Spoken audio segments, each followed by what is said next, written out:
fascismo de esquerda invade uma aula na São Francisco, intimida professor, impõe-se pela força bruta e sequer era alto da liberdade. Invadi reitoria 4 vezes na USP. Invadi espaço do CRUSP ocupado pela área administrativa da universidade. Fiz Miguelito, quem era o do ramo sabe do que se trata. Apanhei. Quase me lasquei bonito aos 16 anos. Mas nunca fiz o que vocês verão abaixo. Nunca. Esses brucutus que se querem libertários não sabem o preço da liberdade. Não sabem o que é se arriscar por ela. Não estão preparados para a divergência. O busilis é o seguinte: o professor de Direito Administrativo Eduardo Lobo Botelho Gualazzi, professor de Direito Administrativo da Faculdade de Direito da USP, dava nesta segunda, dia 31 de março, uma aula em que criticava os regimes socialistas. Antes disso, consta, teria tornado público um texto em que defende o regime militar instaurado em 1964 no país. Não conheço o texto, mas é muito provável que eu não concorde com Gualazzi. Hoje é certo que não teria concordado com ele aos 18 anos. Agora, como antes, entendo que a palavra é a melhor expressão da divergência e que o tema poderia ter sido objeto de debate dentro da sala de aula. Mas não. Esse grupo, não sei se com o apoio do Centro Acadêmico 11 de Agosto, resolveu simular cenas de tortura na porta da sala de aula e, em seguida, a invadiu. Convoquei muita greve na USP, deixo claro. Bati a porta. Pedi a licença ao mestre, a orientação era para que chamássemos o professor de mestre, para falar. Se ele permitisse, muito bem, dávamos o recado. Se não, então agradecíamos, pedíamos desculpa pela interrupção e saíamos. Não procedíamos daquele modo porque o país era uma ditadura e estávamos ainda a 9 anos das eleições diretas. Procedíamos daquele modo porque entendíamos que certas conquistas da civilização deveriam permanecer fosse qual fosse o regime. Bem, vejam o vídeo com a barbárie. Volto em seguida. Almejava apoderar-se totalmente do Brasil, mediante luta armada e subversão de todas as instituições públicas e privadas daquela época. E quase conseguiu. Em 1964, uma minoria secreta de brasileiros e brasileiras, quase transformou o Brasil num país com partido único, poder único e fronteiras fechadas. Funcionamentos de massa, torturas e destruição das liberdades públicas.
Retomo. Um leitor manda-me o seguinte trecho, atribuído a um dos invasores, que estaria no primeiro ano. Esse professor distribuiu antes da aula um texto para alunos explicando por que ele defendia a Revolução de 1964 e como isso foi bom para o Brasil. Então nos reunimos para fazer um escrache contra ele. Antes de entrar, fizemos um pequeno teatro de uma cena de tortura e entramos dentro da sala. O professor foi muito agressivo, empurrou alunos. Ele perdeu as estribeiras, quis expulsar os estudantes de dentro da sala, mas começamos a batucar e ele saiu muito nervoso. O que foi que esse rapaz aprendeu sobre civilidade, contraditório, divergência? Santo Deus! Trata-se, nada menos, de uma faculdade de direito, onde se aprende, é lição básica, que um dos pressupostos de um regime de liberdades públicas e individuais é que todos têm o direito a um advogado. Se a pessoa não puder arcar com as suas expensas, o Estado se encarregará de fazê-lo. Um defensor público, diga-se, cuidou do caso até de um dos réus do mensalão. Aliás, foi o mais bem-sucedido na corte. Reitero, não se trata de concordar ou não com a tese de Guattari. Por razões teóricas, históricas e até sentimentais, é possível que eu discorde profundamente dele, mas estou certo de que não é assim que se fazem as coisas. Cabe a pergunta óbvia: esse grupo se tornou agora o Comitê de Censura da São Francisco.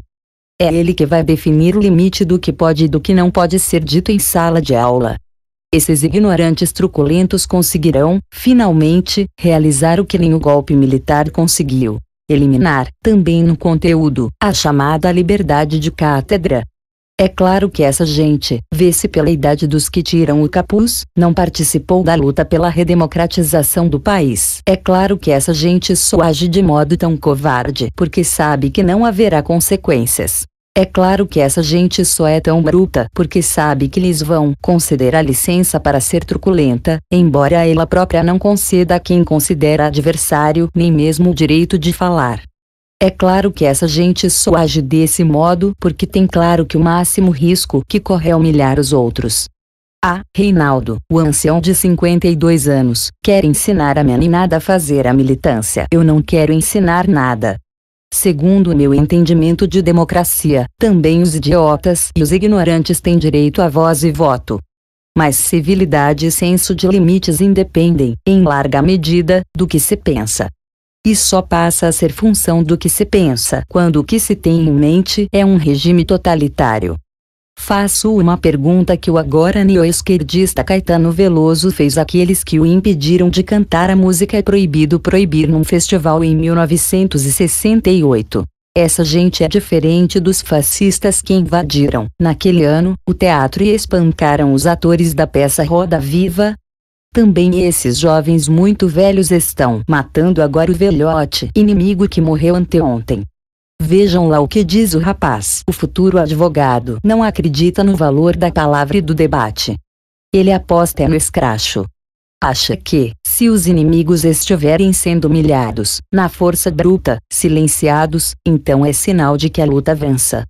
Ninguém contou a esse cara que, se quando a sua ideia triunfar, com todos os inimigos eliminados, então os vitoriosos começaram a fazer a caçada e a caçada entre si, porque esse é o destino fatal de todas as revoluções que impõem a sua verdade silenciando as demais. Do terror francês à Coreia do Norte é assim.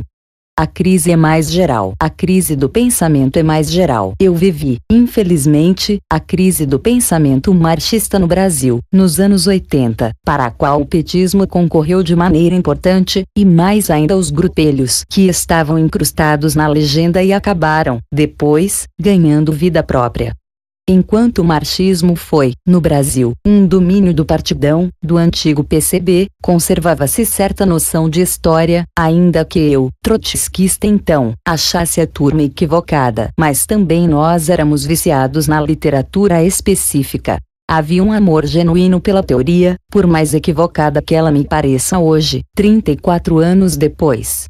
O gosto pela formação foi substituído pelo voluntarismo. Eu conheço a cara de paisagem de muitos esquerdistas da academia quando se cita um texto de referência daquela que deveria ser a especialidade deles.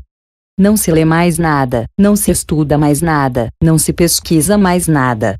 Em vez disso, rosna-se e pragueja-se em nome da justiça. Uma barbaridade como essa deveria mobilizar os professores, o conselho universitário, a direção da universidade, o centro acadêmico, que, consta, e temo que seja verdade, apoiou esse ato de violência. Sinto-me envergonhado, a tal vergonha alheia, ao assistir a esse vídeo. Fico um tanto constrangido até de escrever a respeito. Qual é o grau de tolerância dessa turma para as ideias das quais discorda? Como lembrei certa feita, liberdade é, apenas e exclusivamente, liberdade dos que pensam de modo diferente. E emendei então. A frase já foi um clichê na boca de esquerdistas que se opunham ou à ditadura ou a supostos consensos que, na democracia, não eram do seu agrado. Poderia ter sido dita pela liberal libertária Ayn Rand, mas a autora é a comunista Rosa Luxemburgo. Confrontava Lenin, que mandou as favas à Assembleia Constituinte. No seu equívoco, Rosa tinha a honestidade dos ingênuos, mas revoluções são conduzidas pelo cálculo dos cínicos. A liberdade perdeu. A múmia de Lenin fede. O seu cadáver ainda procria. Mas sabem como é. Aquele rapaz deve pensar assim: eu acho esse professor fascista. Para provar o que eu não sou, então invado a aula dele e o proíbo de falar.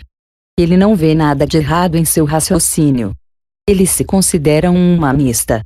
Se há professores felizes com o que viram, e certamente há, uma advertência óbvia e lógica: vocês entraram na fila do escracho. Ainda chegará a vez de vocês. E pode ser que não haja ninguém mais para reclamar, para lembrar o pastor nem a moler. Por Reinaldo Azevedo.